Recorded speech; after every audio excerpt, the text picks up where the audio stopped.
Good morning, everyone. Thank you for tuning in. In this video, we're going to be talking about Joseph's Technicolor Dreamcoat and how it relates to Messiah and the days that we're living in. Now, what you see on your screen is an anomaly that happened when my family betrayed me after I got out of the psych ward and first went into the homeless shelter. This anomaly happened. You see a very beautiful rainbow, but what you really can't see in the picture is that over here you might be able to see a little bit, but there is actually a double rainbow. There is a lighter rainbow outside the rainbow of the picture, of the bigger rainbow. Right here you can kind of see it a little. So this is actually a double rainbow, a lighter rainbow over the darker the brighter rainbow.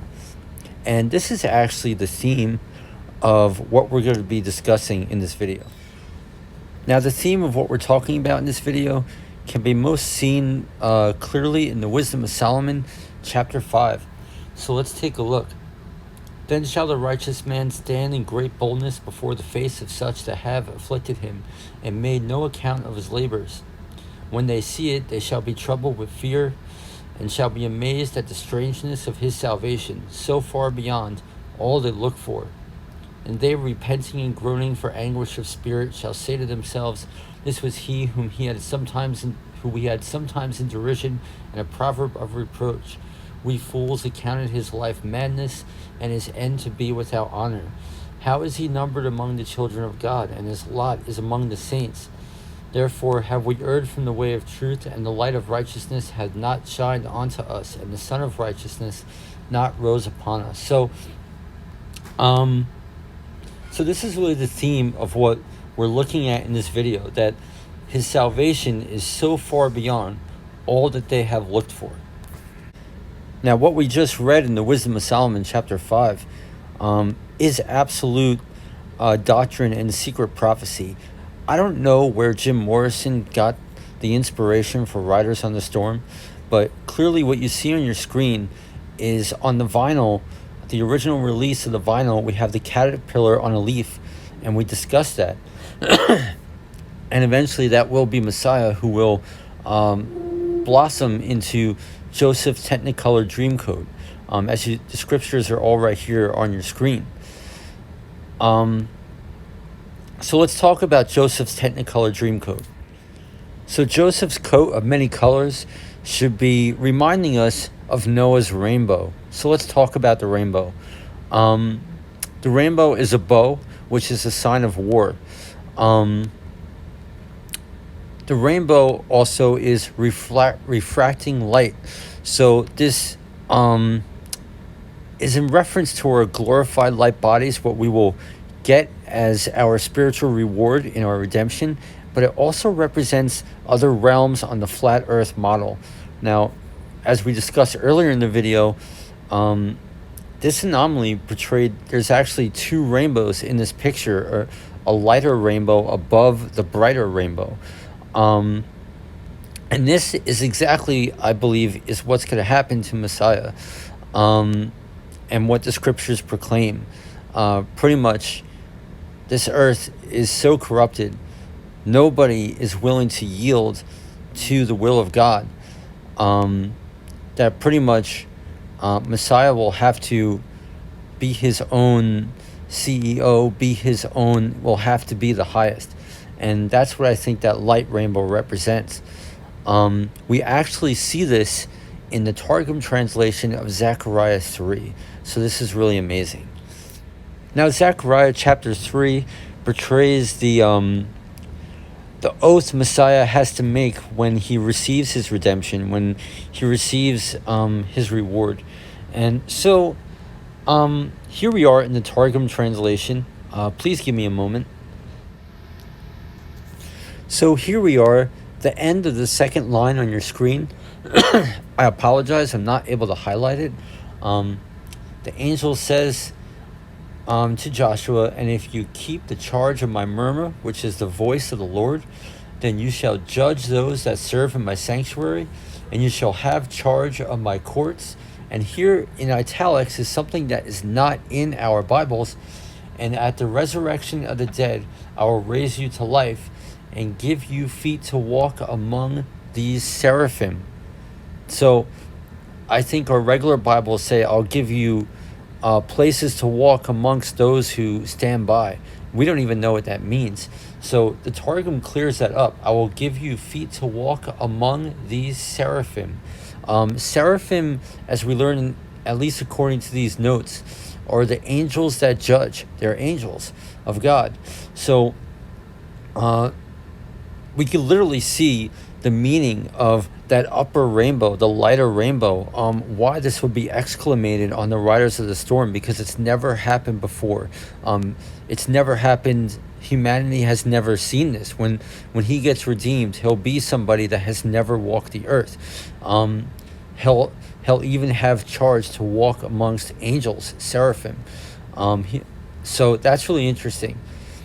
Now we're going to dive into the Targum translation of Isaiah chapter 10, and we'll see this verified even more. Now, Isaiah chapter 10 is a very important chapter we should be studying. And if you remember, there has been prophetic words given on this channel in reference to this, that he'll be given charge to take the prey, charge to take the spoil, to cast the wicked down as the mire of the streets.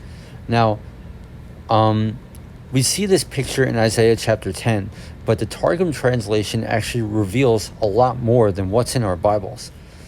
So when we look at Isaiah chapter 10, you really need to compare both the standard Bible translation and the Targum.